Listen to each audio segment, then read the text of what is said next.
महसूस करके देखो, आप सब लोग यहाँ उपस्थित हो, सभी लोग परिवार वाले हैं। एक तरफ डॉक्टर बाबा साहब अम्बेडकर के बच्चे इस दुनिया से रुखसत हो रहे थे, जा रहे थे, और दूसरी तरफ बाबा साहब अम्बेडकर हमारे लिए, हमारे अधिकारों की लड़ाई लड़ने के लिए गोलमेज कॉन्फ्रेंस में जा रहे थे। महसूस करके देखो, ये ताली बजाने का विषय नहीं है, ये ताली बजाने का विषय नहीं। मैं एक बार आपको कहता हूं कि आप अपने दिल पे हाथ रख के एक बार महसूस करें कि जिस पिता का बेटा मरा पड़ा हो घर में, वो उसका अंतिम संस्कार करेगा, अंत्येष्टि करेगा, उसके लिए कफन की व्यवस्था करेगा, या किसी और के लिए लड़ाई लड़ने के लिए जाएगा। महसूस करो कितना बड़ा हृदय रहा होगा। आप महसूस करो, जब यहां आज के जो SC ST OBC हैं, जिनको पढ़ने का अधिकार भी नहीं था, जब उनके साथ भेदभाव होता था, तब अपनी सुख सुविधाएं छोड़ के राष्ट्रपिता ज्योतिबा फूले, जो आपकी जाति से शायद ना आते हों, जितने लोग यहां बैठे, सबकी जातियों से नहीं आते होंगे जाति के आधार पर, और मां सावित्रीबाई फूले तमाम तरह के अपमान सहते हुए, आज आप छोटे छोटे अपमान की परवाह करते हो कि मेरा अपमान, मेरा ये। आप महसूस करो, मां सावित्रीबाई फूले जब पढ़ाने जाती थी तो लोग उनके ऊपर कीचड़ फेंकते थे, गंदगी फेंकते थे, तो वो तो अपने बच्चों को भी नहीं पढ़ा रहे थे, वो बच्चे भी दूसरों के थे, तो उन्होंने उनकी परवाह नहीं की, उन्होंने कीचड़ की परवाह नहीं की, उन्होंने गंदगी की परवाह नहीं की, उन्होंने अपमान की परवाह नहीं की। उनके खिलाफ पंचायत हुई, उनको अपमानित किया गया, राष्ट्रपिता ज्योतिबा फूले को घर से निकाल दिया गया। इतने अपमान सहने के बाद वो अपने रास्ते से नहीं हटे।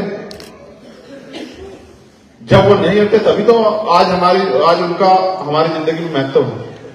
अगर वो हट जाते तो हम भी उनको याद नहीं रखते।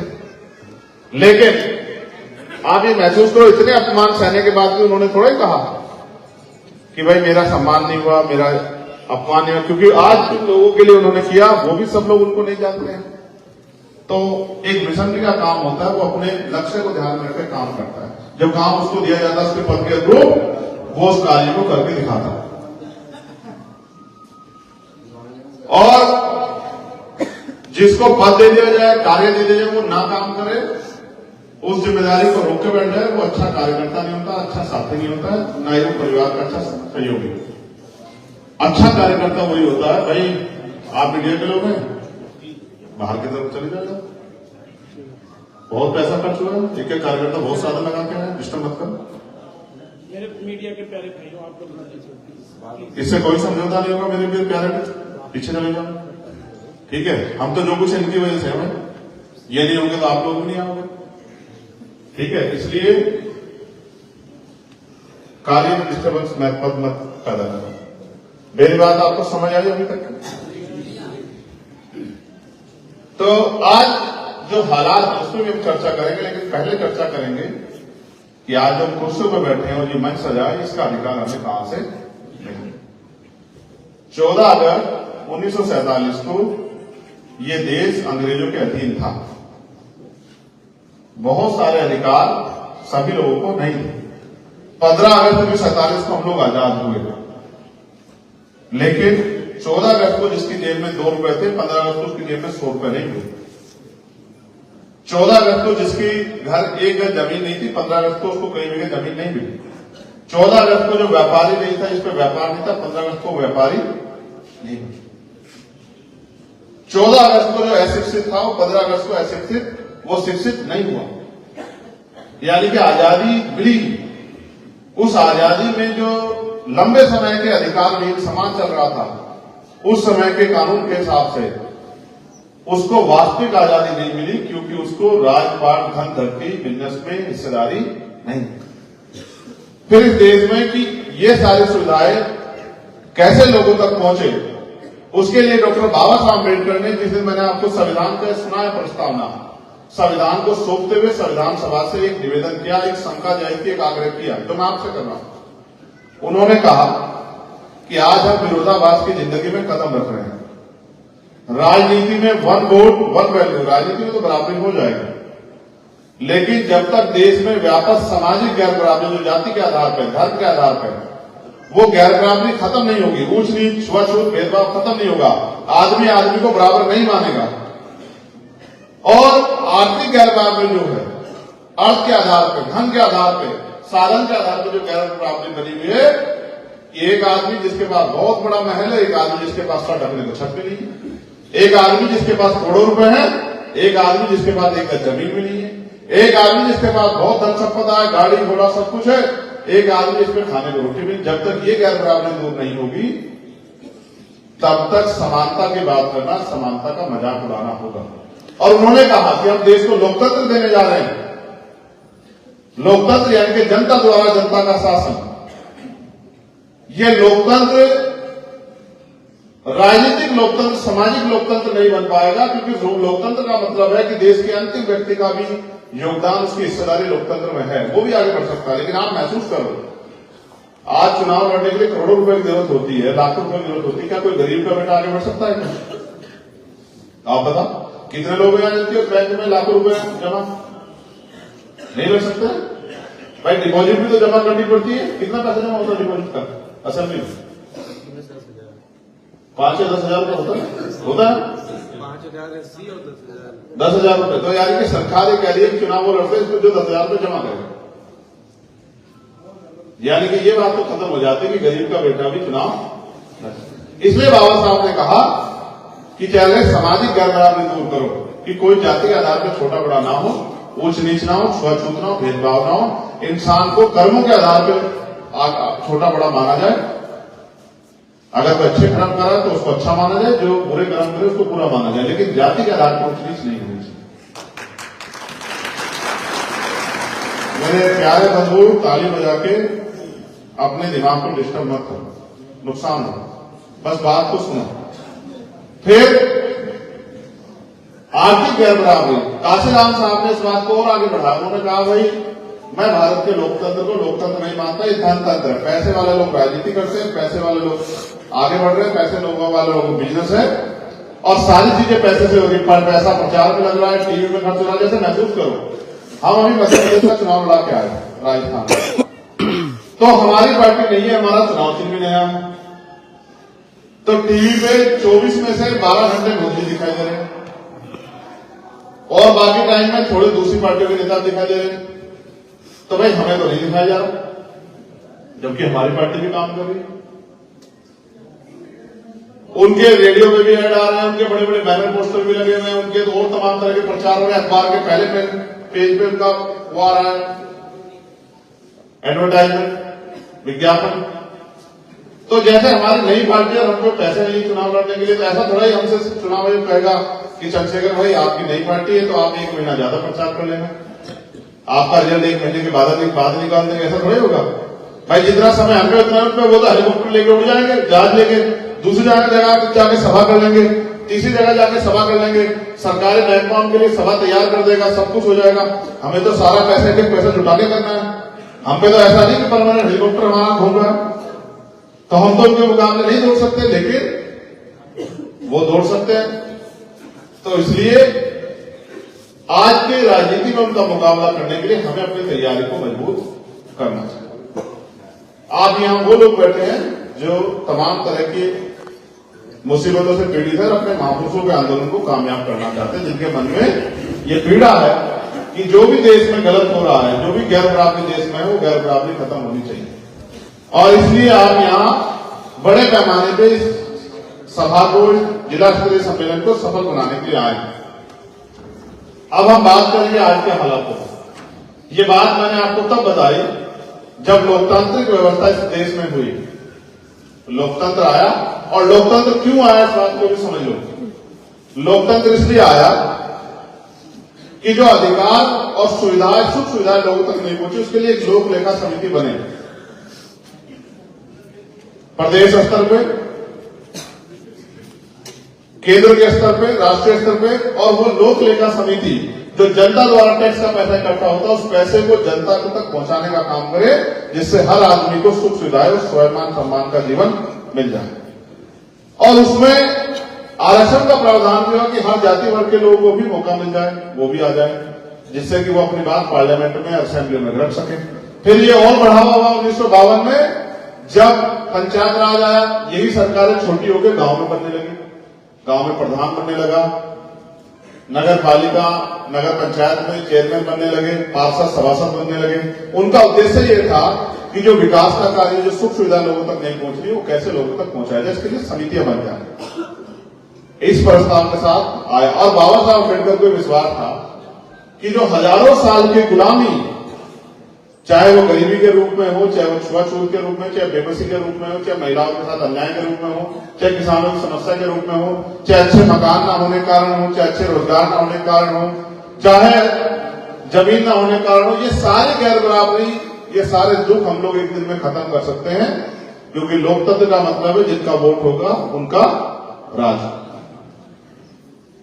आज हम पे वोट है लेकिन राज हमारा नहीं है। जिनका राज नहीं होता, काशीराम साहब कहते हैं उनकी बहन बेटियों को अन्याय अत्याचार सहना पड़ता है, उनका अपमान होता है, उनके घर भी जलाए जाते हैं, उनकी जमीन भी लूटी जाती है, उनको बेइज्जत भी किया जाता है, उनके अधिकार भी छीने जाते हैं और वो कुछ कर भी नहीं पाते। जैसे आज की सरकार है, आप अपने अधिकारों के लिए बात रखने जाओगे तो सरकार के साथ में पुलिस आपको दो लाठी मार के एक मुकदमा आपके खिलाफ कर देगी। पत्रकार भी सुरक्षित नहीं है। कई पत्रकार मैंने देखे मीडिया के, यहाँ तो हमारे जिले के स्तर के पत्रकार हैं, वो हमारे दिल्ली वाले पत्रकार मुझसे कहते रहते हैं, भाई चंद्रशेखर भाई ये हमारा मामला भी उठा दो, तो मैं उनको कहता हूँ चलो उठा दूंगा। वो कहते हैं भाई हमें बहुत सारे पत्रकार थे जिन्होंने अपनी नौकरियां छोड़ दी, बड़े बड़े चैनल से दूसरे चैनल में चले गए। कुछ लोगों ने ऐसा माइक पकड़ लिया कि भाई जमीन बेच के सौदा नहीं कर पाएंगे। अभी कई सारे एनडीटीवी और तमाम पत्रकार ने छोड़ा, कहा भाई ये तो गलत काम करवा रहे हैं, गलत काम नहीं करें। तो इस तरह की स्थिति देश में आ गई। और आज तो स्थिति ऐसी है कि आप महंगाई पे, बेरोजगारी पे, गरीबी पे, बेबसी पे, अधिकारों पे कोई बात नहीं कर सकते, क्योंकि जब भी आप ये बात करोगे तभी भाजपा के लोग, जिनकी सरकार है, क्योंकि अगर कुछ कोई सवाल आपका जवाब ना देना हो तो सीधे धर्म की बात करने लग जाओ। जब भी आप अधिकारों की बात करोगे वो एकदम से कहेंगे आप धर्म विरोधी हो। मैं ये पूछना चाहता हूं कि भाई आप कौन होते हैं धर्म का ज्ञान देने वाले? धर्म आदमी का व्यक्तिगत विशेषाधिकार है। यहां बैठे अनेक धर्मों के लोग हो सकते हैं, इस मंच पर भी अनेक धर्मों के लोग हो सकते हैं। वो किसी धर्म को माने, कोई राम में आस्था रखे, कोई कृष्ण में आस्था रखे, कोई बुद्ध में आस्था रखे, कोई खुदा में आस्था रखे, कोई जीसस में आस्था रखे, कोई वाहिगुरु में आस्था रखे, ये उनका अपना धर्म है, इसको आप छीन नहीं सकते। आप इस पे पाबंदी भी लगा सकते। यही तो भारतीय संविधान देता है। जैसे मैंने जो प्रस्तावना आपको पढ़ के सुनाई, अगर आपने उसको समझा हो, उसका एक एक शब्द जो है इस देश के हर व्यक्ति की सुरक्षा करता है और उसकी सुरक्षा सुनिश्चित करता है। जैसे संविधान कहता है कि उपासना की स्वतंत्रता, कि हर व्यक्ति को अपने धार्मिक आयोजन करने की स्वतंत्रता है, वो अपनी पूजा पाठ कैसे करे, चाहे कोई मंदिर मस्जिद में जाकर नमाज पढ़ के करे, चाहे कोई मंदिर में जाके अपना धार्मिक पाठ करके करे, चाहे वो चर्च में जाके अपने जो वहां के उनके ईश्वर खुदा है जीसस को याद करके करे। ये आजादी संविधान देता है, अवसर की क्षमता देता है कि चाहे वो किसान का बेटा हो या राष्ट्रपति का, उसको भी अवसर की क्षमता है। लेकिन पिछले कुछ समय में निजीकरण बढ़ा, बड़े बड़े स्कूल खड़े हो गए जिसकी फीस 5,000 रुपए, आपके यहां भी होगा कोई, आपके आसपास 5,000 रुपए फीस है, 10,000 रुपए फीस है।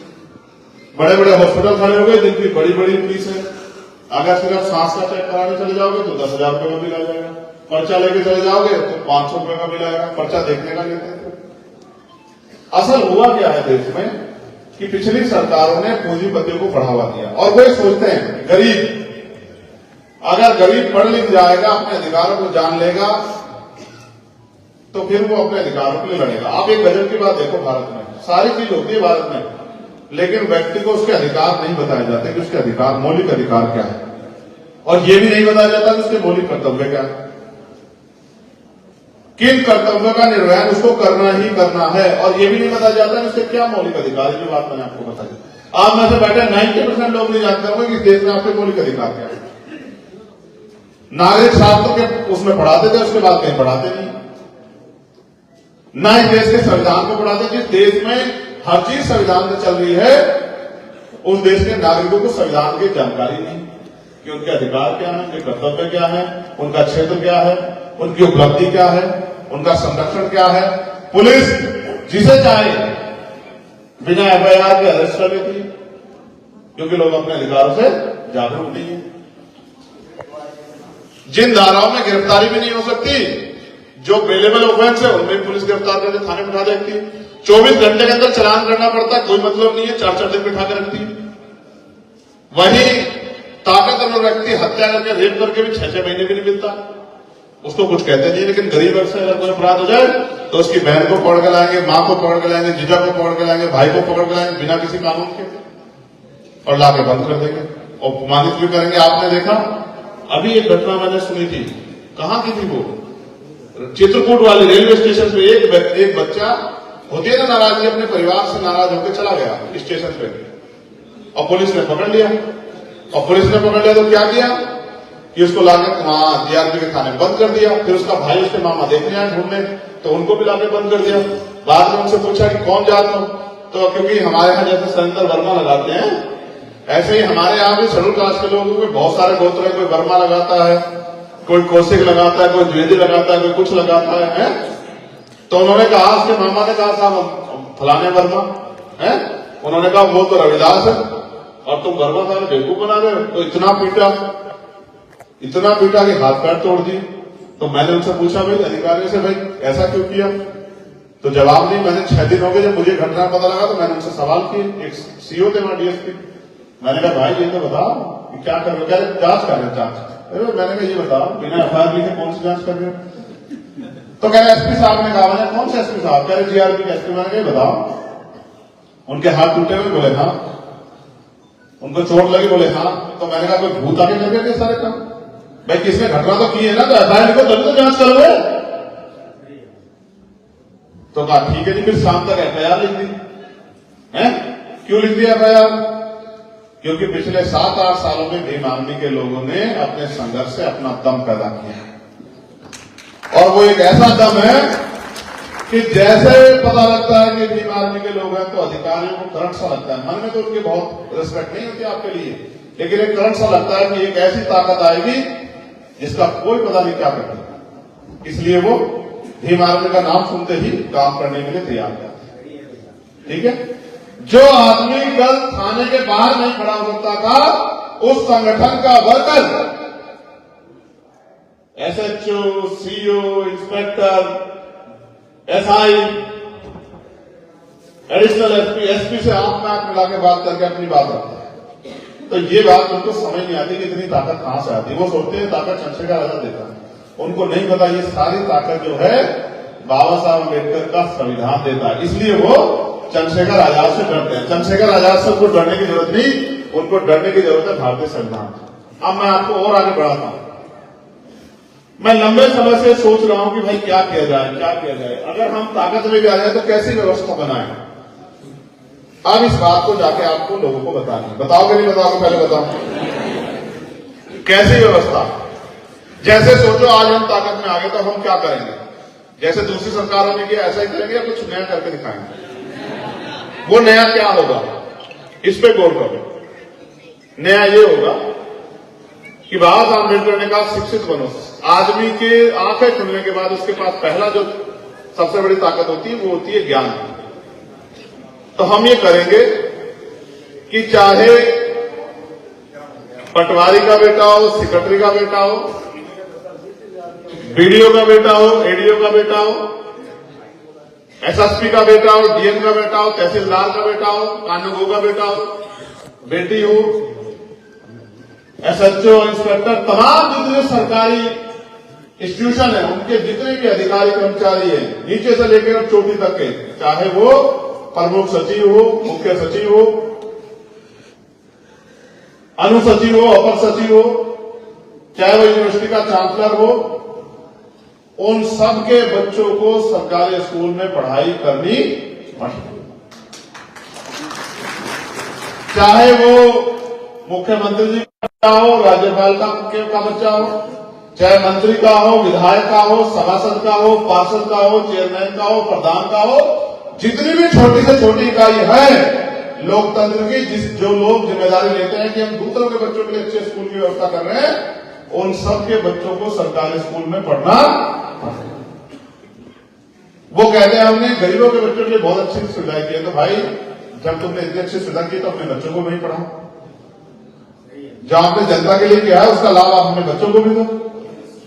ऐसा क्यों कि भाई आप गरीबों के बच्चे उनमें पढ़ेंगे और आपके बच्चे कॉन्वेंट स्कूल में, प्राइवेट स्कूल में पढ़ेंगे? मैं मानता हूं कि जब अमीरों के, ताकतवर लोगों के, बिजनेसमैन लोगों के, पैसे वाले लोगों के, जिनको सरकार ने छूट दी है, उनको जो सरकार सिस्टम का लाभ ले रहे हैं, उनको अगर सरकारी स्कूल में उनके बच्चे पढ़ेंगे तो फिर सरकारी स्कूलों में सुविधा और अच्छी से अच्छी गुणवत्ता वाली पढ़ाई होगी। अब आप ये भी महसूस करो कि आज 5,000 रुपए देकर आपको अपने बच्चे को प्राइवेट में पढ़ाना पड़ता है, आपके पैसे बचेंगे नहीं बचेंगे? वही शिक्षा जब आपको सरकारी स्कूल में कम पैसे मिलेगी तो आपका फायदा होगा, नुकसान होगा? और जब जितने प्राइवेट स्कूल खुले, जितने टीचर्स आप चेक करके देखो, आपके जिले में कम से कम होंगे 10 से 20 हजार टीचर। जब ये सारे सरकारी स्कूलों में चले जाएंगे तो सरकारी स्कूल संख्या बढ़ेगी कम होगी? और टीचरों की संख्या, अध्यापकों की संख्या बढ़ेगी नहीं बढ़ेगी? क्लर्क से लेकर सारी नियुक्तियां, चपरासी तो सारी बढ़ेगी नहीं बढ़ेगी? तो सरकारी नौकरियां भी बढ़ेंगी। फिर ऐसे ही नेताजी से लेके और नेताजी विधायक अधिकारियों के जो बेटे हैं, बच्चे हैं, वो भी, उनको भी जैसे मुख्यमंत्री जी ने कहा कि अपने गोरखपुर में एम्स बनवा दिया और इलाज करवाने के लिए सब दिल्ली भाग जाते हैं, या प्राइवेट जो बड़े बड़े वहां कराते हैं। तो मेरा ये मत है, आजाद समाज पार्टी सोचती है कि चाहे प्रधान हो या प्रधानमंत्री, चाहे चपरासी हो, चाहे क्लास 1 का अफसर, उन सबके, उनके परिवार को भी, उनको भी अगर बीमारी हो जाती है तो उनको अगर इलाज की व्यवस्था हो तो वो सरकारी अस्पताल में होनी चाहिए। एक ही पलंग पर डीएम साहब लेटे हो, बीमार होने पर बराबर में किसान भी लेटा हो। तो जो डॉक्टर डीएम साहब के लिए अच्छी दवाई की व्यवस्था करेगा वो किसान के लिए भी अच्छी दवाई की व्यवस्था करेगा। जिधर विधायक भी लेटे हुए हो बीमार होने पे, इधर एक मजदूर भी लेटा हुआ तो उसको भी वही इलाज मिले जो विधायक जी को, जो मंत्री जी को, जो जिलाधिकारी को, जो एसएसपी को, जो कमिश्नर को मिले। ऐसे में सरकारी अस्पतालों में अच्छी सुविधाएं आएंगी, अच्छी दवाइयां आएंगी, टाइम पे इलाज होगा, डॉक्टर मौजूद रहेगा, और जो पैसा आपकी जेब काट के प्राइवेट सेक्टर में जाता है, जो प्राइवेट डॉक्टर में जाता है, वो सारा पैसा बच जाएगा और इलाज भी बेहतर से बेहतर होगा। क्योंकि अगर आपके बारे में अच्छा सोचते हो तो जिलाधिकारी अपने बारे में तो अच्छा सोचेगा, मंत्री जी अपने बारे में तो अच्छा सोचेंगे। समझ रहे हो? दवाई भी टाइम पे मिलेगी, सुख सुविधाएं भी होंगी, साफ सफाई भी होगी नहीं होगी। और अभी जो प्राइवेट हॉस्पिटल में आप चेक कराओ, आपके यहाँ पे कम से कम 20,000 लोग होंगे जो प्राइवेट हॉस्पिटल खोल के बैठे हैं, क्योंकि जिनका सिस्टम है प्राइवेट हॉस्पिटल। ऐसे ही प्राइवेट सरकारी हॉस्पिटलों की संख्या बढ़ेगी और लोगों को सरकारी नौकरी भी। प्रयास करेंगे कि चाहे कक्षा 1 से लेकर कितनी आदमी पढ़ाई करे, वो सारी पढ़ाई इतनी आसान होनी चाहिए, चाहे वो एमबीबीएस करे, चाहे वो इंजीनियर बने, चाहे वो डॉक्टर बने, चाहे वो क्लर्क बने, चाहे वो जज बने, चाहे वो लॉ करे, चाहे वो टेक्निकल एजुकेशन, वो इतनी आसान होनी चाहिए कि वो गरीब से गरीब व्यक्ति भी उसका लाभ ले ले। अगर कोई किसी के पास खाने के लिए आटा भी ना हो, लेकिन पढ़ाई उसके लिए इतनी आसान हो कि वो अपने बच्चे को पढ़ा सके। तो अगर कोई बहन डॉक्टर बनना चाहे, इंजीनियर बनना चाहे, आईएएस बनना चाहे, आईपीएस बनना चाहे, वकील बनना चाहे, जज बनना चाहे, तो उसको कोई परेशानी का सामना न करना पड़े पढ़ते वक्त। ठीक है?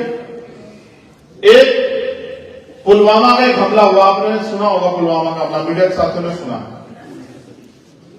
भारत में पहली एक ऐसी घटना है कि इतना बड़ा हमला हुआ, इतने हमारे सेना के जवानों की शहादत हुई, लेकिन आज तक उस घटना पे कोई एफआईआर दर्ज। इतना किलो आरडीएक्स कहां से आया? उस पूरी घटना के पीछे, षड्यंत्र के पीछे कौन? जो लोग झूठे राष्ट्रवाद की बात करते हैं उनको जवाब देना चाहिए कि इतने शहीदों की जान इस देश में मायने रखती है या नहीं रखती।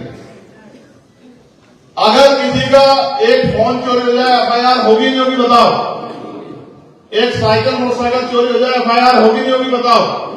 किसी को एक गज जमीन दबा ले तो मुकदमा दर्ज होगा नहीं होगा बताओ?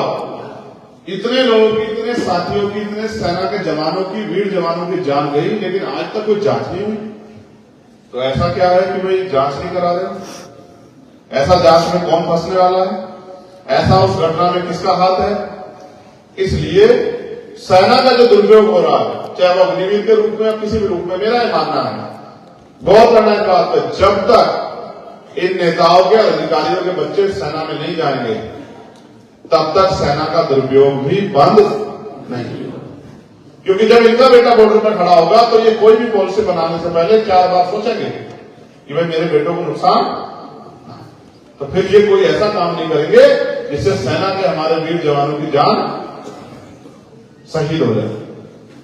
एक सबसे बड़ी समस्या ये है कि काम तो उतना ही ले रहे हैं, उतने ही घंटे ले रहे हैं। जैसे मजदूर करता है 8 घंटे काम करता है और वही काम आप किसी दफ्तर में कर लो चपरासी का, उस चपरासी को 40,000 रुपये मिलता है, मजदूर को 400 रुपये मिलते हैं। तो मेरा ये मानना है, डॉक्टर बाबा साहब अम्बेडकर ने भी कहा, देखो हमारे लोग सीवर में भी जाते हैं, मर भी जाते हैं, सफाई का काम भी करते हैं और अन्य मजदूरी काम भी करते हैं। तो बाबा साहब अम्बेडकर ने कहा समान कार्य समान वेतन। अगर आप किसी से भी, हमारी माए बहनें भी खेतों में काम करती हैं, कोल्हू पे काम करती है, भट्टों पे काम करती है, तमाम तरह की मुसीबतें सहती हैं, किसी के घर में काम करते हैं साफ सफाई का, तो समान कार्य समान वेतन। जितना वेतन उस काम के लिए दूसरे व्यक्ति को मिल रहा है, इतना ही वेतन मजदूर को भी मिलना चाहिए। मिलना चाहिए, मिलना चाहिए, बताओ मिलना चाहिए, मिलना चाहिए। हाँ, और इस देश में जो सरकारी इंस्टीट्यूशन है उनमें 100% आरक्षण होना चाहिए। जिसकी जितनी संख्या बढ़ी उसकी उतनी।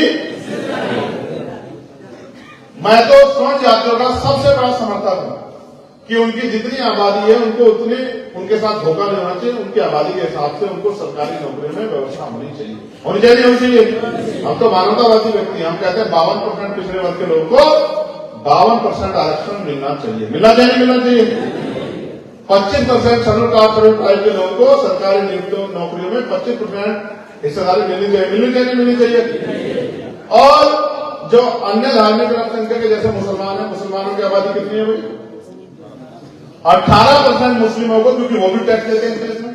इस बात को भी समझना, मैं समझाऊंगा पूरी, उनको भी 18% नौकरियों में आरक्षण मिलना। मैं आपको समझाता हूं, इस देश का जो बजट होता है वो कहां से आता है?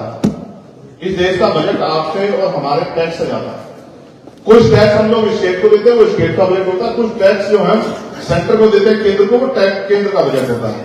उस पैसे को वो जनता के ऊपर खर्च करते हैं। ये तय वो करते हैं कि किस क्षेत्र के ऊपर, किस जाति के ऊपर, किस धर्म के ऊपर कितना पैसा खर्च करना है, ठीक है, जिनकी सरकार होती है।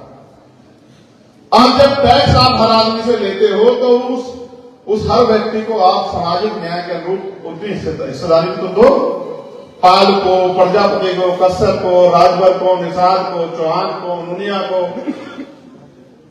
चमार को, धोबी को, पासी को, कोरी को, खटीक को, जो भी जाति आपने जाति के आधार पर बना के लोगों को बांटने का काम किया, उन सब लोगों की हिस्सेदारी संख्या के आधार पर होनी। क्योंकि मेरा ये मानना है कि अगर इस मंच पे कोई मुसलमान नहीं है तो इस मंच से मुसलमानों के विषय में कोई बात नहीं, उनके हितों के लिए तो नहीं हो सकती। इस मंच में अगर कोई ईसाई नहीं है तो ईसाइयों के विषय में कोई बात इस मंच से नहीं हो सकती। अगर इस मंच पे कोई सिख नहीं है तो सिखों के विषय में कोई बात नहीं हो सकती। अगर कोई अन्य पिछड़े वर्ग का प्रतिनिधि मंच पे नहीं है और उसको अवसर नहीं मिला तो अन्य पिछड़े वर्गों के लोगों के बारे में कोई बातचीत नहीं हो सकती। इसका मतलब जब आपके बीच का व्यक्ति वहां नहीं होगा तो आपके लिए कोई बात नहीं। इसलिए आप सबका जिसकी इतनी संख्या उसके हिसाब से प्रतिनिधित्व वहां जाता है। उसके लिए क्या है, क्योंकि नौकरियां भारत में नौकरियां सरकारी 2% है, 98% प्राइवेट सेक्टर है। तो 2% नौकरियों में सभी वर्गों की हिस्सेदारी होनी जरूरी है। इसलिए मेरी मांग है कि 100% रिजर्वेशन इस देश में होना चाहिए। क्लास 1 से लेके और क्लास 4 तक की जितनी नौकरियां हैं, अभी तो हम और आगे बढ़ाएंगे कि जो रिजर्वेशन SC ST को मिला है नीचे से लेकर पार्लियामेंट तक, उतना ही रिजर्वेशन ओबीसी को संख्या के आधार पर मिलना चाहिए। और स्वर्ण भाइयों के साथ भी धोखा ना हो, उनकी आबादी के आधार पर उनको भी ऊपर से नीचे तक उतना ही आरक्षण होना चाहिए जितनी उनकी आबादी है। किसी का कोई ज्यादा ना जाए और किसी का कोई कम ना। अब तो हम आने वाले समय में राज्यसभा जो हमारे पैसे से चलती है, विधान परिषद जो हमारे पैसे से चलती है, उनपे भी हम अपनी हिस्सेदारी की मांग करने वाले हैं। हम सुप्रीम कोर्ट से लेंगे और जितने सारी सरकारी संस्थान है सब में मांग करने वाले हैं कि आप हमें हिस्सेदारी दो। क्योंकि आजादी से जब देश आजाद हुआ 50 में, 70 साल करीब में, उससे पहले तो लंबे समय तक हमने अभाव में जिंदगी जी है और आपने हमारे लिए कोई ऐसा स्पेशल प्रोविजन नहीं किया सिवाय गाली देने के, अपमानित करने के। आज मुझे बड़े दुख के साथ कहना पड़ रहा है कि जो लोग पूरे 5 साल तक हमारे दुख दर्द नहीं जानते, वो चुनाव के समय हमसे बहुत बड़े मिलकर कहते हैं कि हिंदू एक हो जाओ, हिंदू एक हो जाओ, और चुनाव के बाद वही लोग हमारी जमीनों को छीनने का काम करते हैं, पीटने का काम करते हैं, अपमानित करने का काम करते हैं। और एक ऐसे धर्मगुरु, मैं उनका बहुत सम्मान करता था क्योंकि कुदरत ने उनके साथ नाइंसाफी की, उनको आंखें भी नहीं है। मैंने उनको सुना, देखिए वो धर्मगुरु है, धर्मगुरु का काम होता है समाज को सही शिक्षा देना।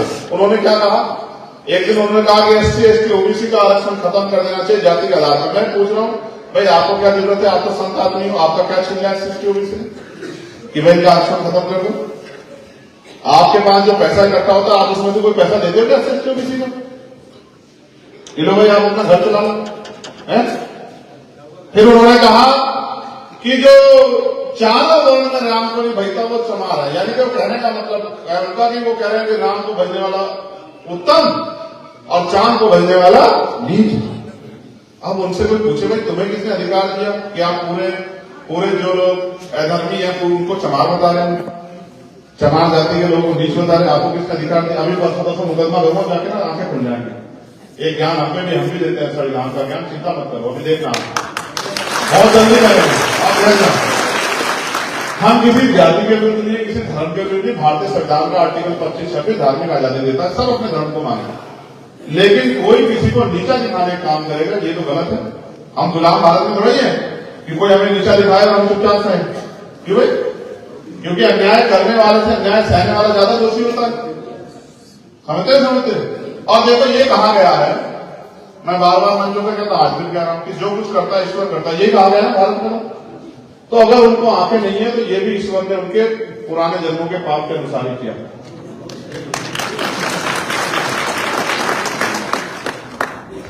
अगर उन्होंने पुराने जन्म में कुछ ऐसे पाप अपराध नहीं किए होते तो कुदरत उनकी आंखें नहीं छिपती, हमें तो नहीं आंखें, ये भी नहीं। जो जैसे धर्म रखेगा उसको वैसा मिले, हम तो उन्हीं के अनुसार कह रहे हैं, हमको गलत तो लाई नहीं।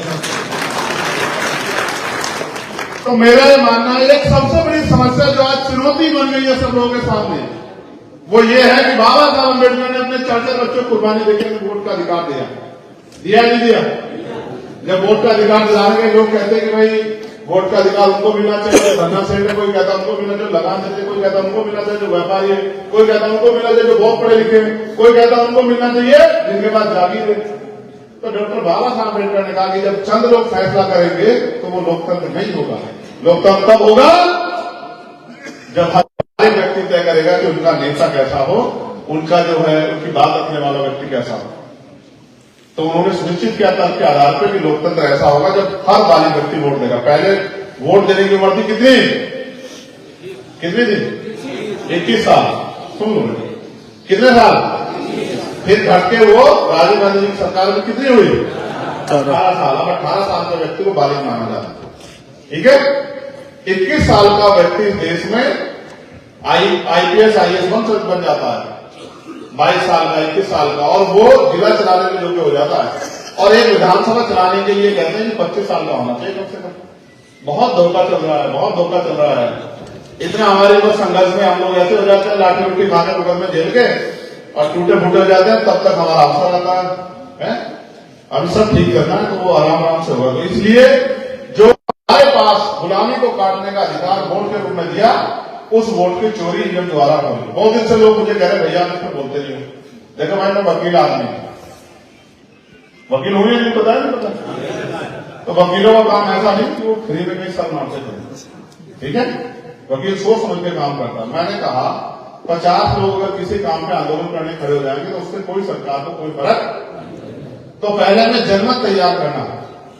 जब हम पे बहुत सारे बहुसंख्यक लोग हो जाएंगे, जैसे आज इस जिले में हजारों लोग हैं, फिर जिस दिन हम खोल देंगे और ये सब लोग वो ज्ञापन पकड़ के जिलाधिकारी कार्यालय में बैठकर कहेंगे कि ईवीएम द्वारा वोट की चोरी बंद करो, उस दिन असल में जाके हमारा आंदोलन एक सीढ़ी चढ़ेगा।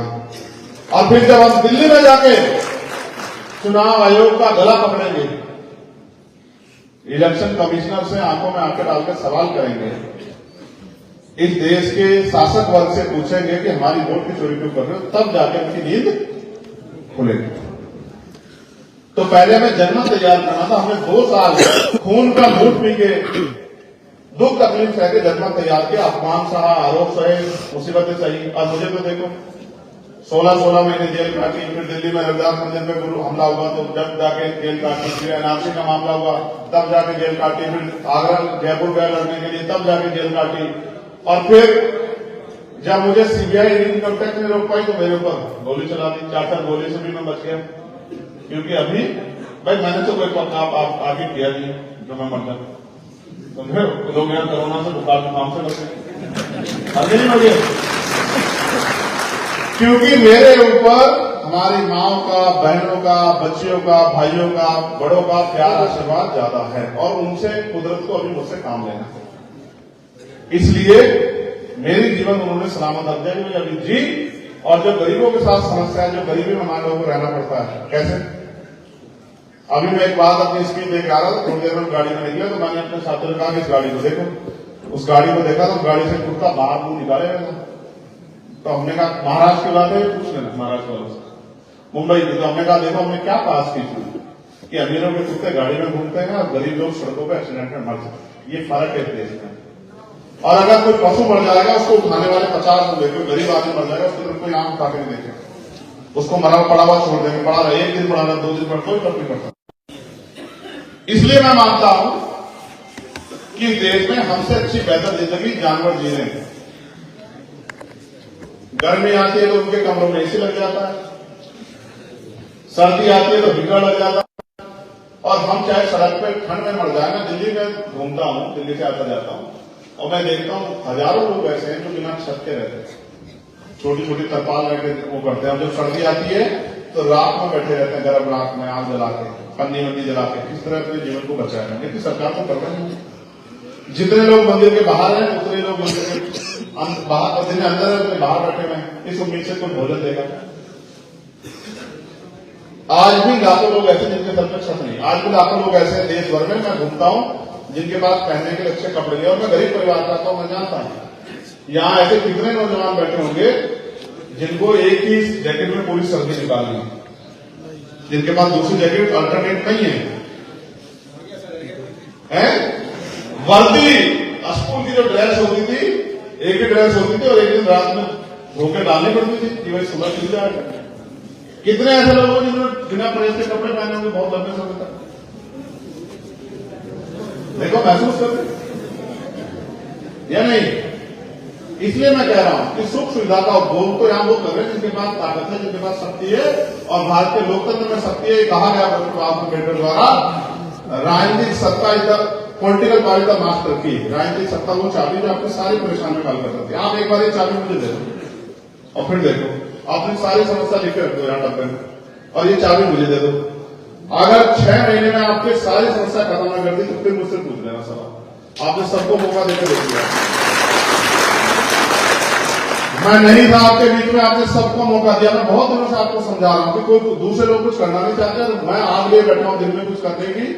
मेरे सामने बड़ी मुसीबतें खड़ी की गई। अगर आप इस काम को मेरे साथ जिम्मेदार करना शुरू कर दो, जितने लोग यहाँ बैठे, अगर वो अपने गांव में, अपने कस्बों में, अपने शहर में, बहुजन समाज के लोगों में, कमजोर वर्गों के लोगों में, संविधान को मानने लोगों में मेरी बात को लेकर चले जाएं कि अपने बच्चों के लिए, आने वाली पीढ़ियों के लिए, इस प्रदेश के लिए, गरीबी खत्म करने के लिए, बेरोजगारी खत्म करने के लिए, महंगाई खत्म करने के लिए और जातिवाद खत्म करने के लिए, भाईचारा पैदा करने के लिए, अगर वो आजाद समाज पार्टी को मदद करें, वोट की ताकत दे, तो अगले 6 महीने में समस्या दूर हो जाए।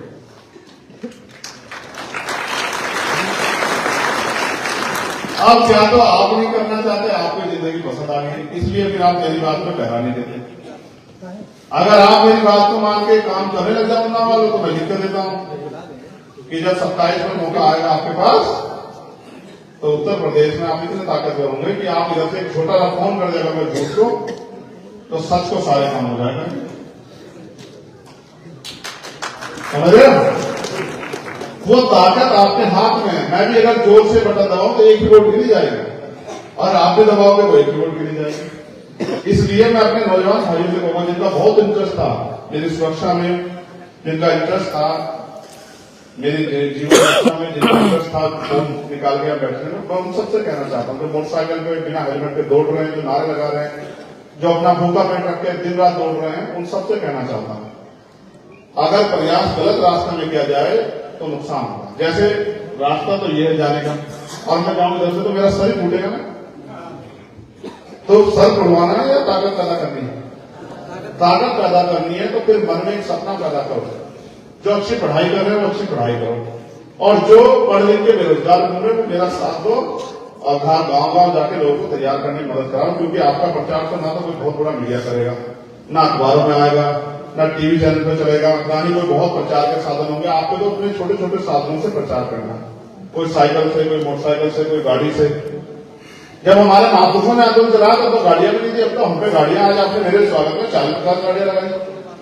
तो यानी कि इसका मतलब कुछ स्थिति तो बदली है, तो आंदोलन तो आंदोलन तो कमजोर हो गया। ऐसा होता है जब आदमी का पेट भर जाता है तो उसका काम करने का मन वो लापरवाह हो जाता है। हमारे साथ ऐसा ही हुआ, जब हमें अवसर मिले, अधिकार मिले, तो हमारा कुछ लोगों का पेट भर, जिनका पेट भर गया वो घर में पड़ के सो गए, गरीब बेचारा सड़क पर लड़का।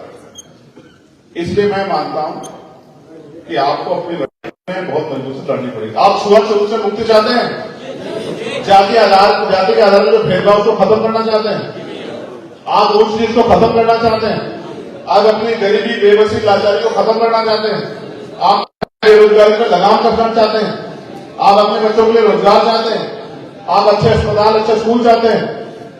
और ये छोटा सा काम है, इसके लिए कुछ भी नहीं करना। पहले राजतंत्र में तलवार चलती थी, जब राज बदलते रहता, बंदूक चलती थी, तोप चलती थी, कोई घोड़े में बैठ के लड़ता था, कोई जमीन में बैठ के लड़ता था, कोई ऊंट पे बैठ के लड़ता था, हजारों हजार लोग राज चलता था, तब भी लोग लड़ते थे। आज तो कुछ भी नहीं करना है, बटन दबाना है, सही बटन दबाओ तो राज आपके हाथ में।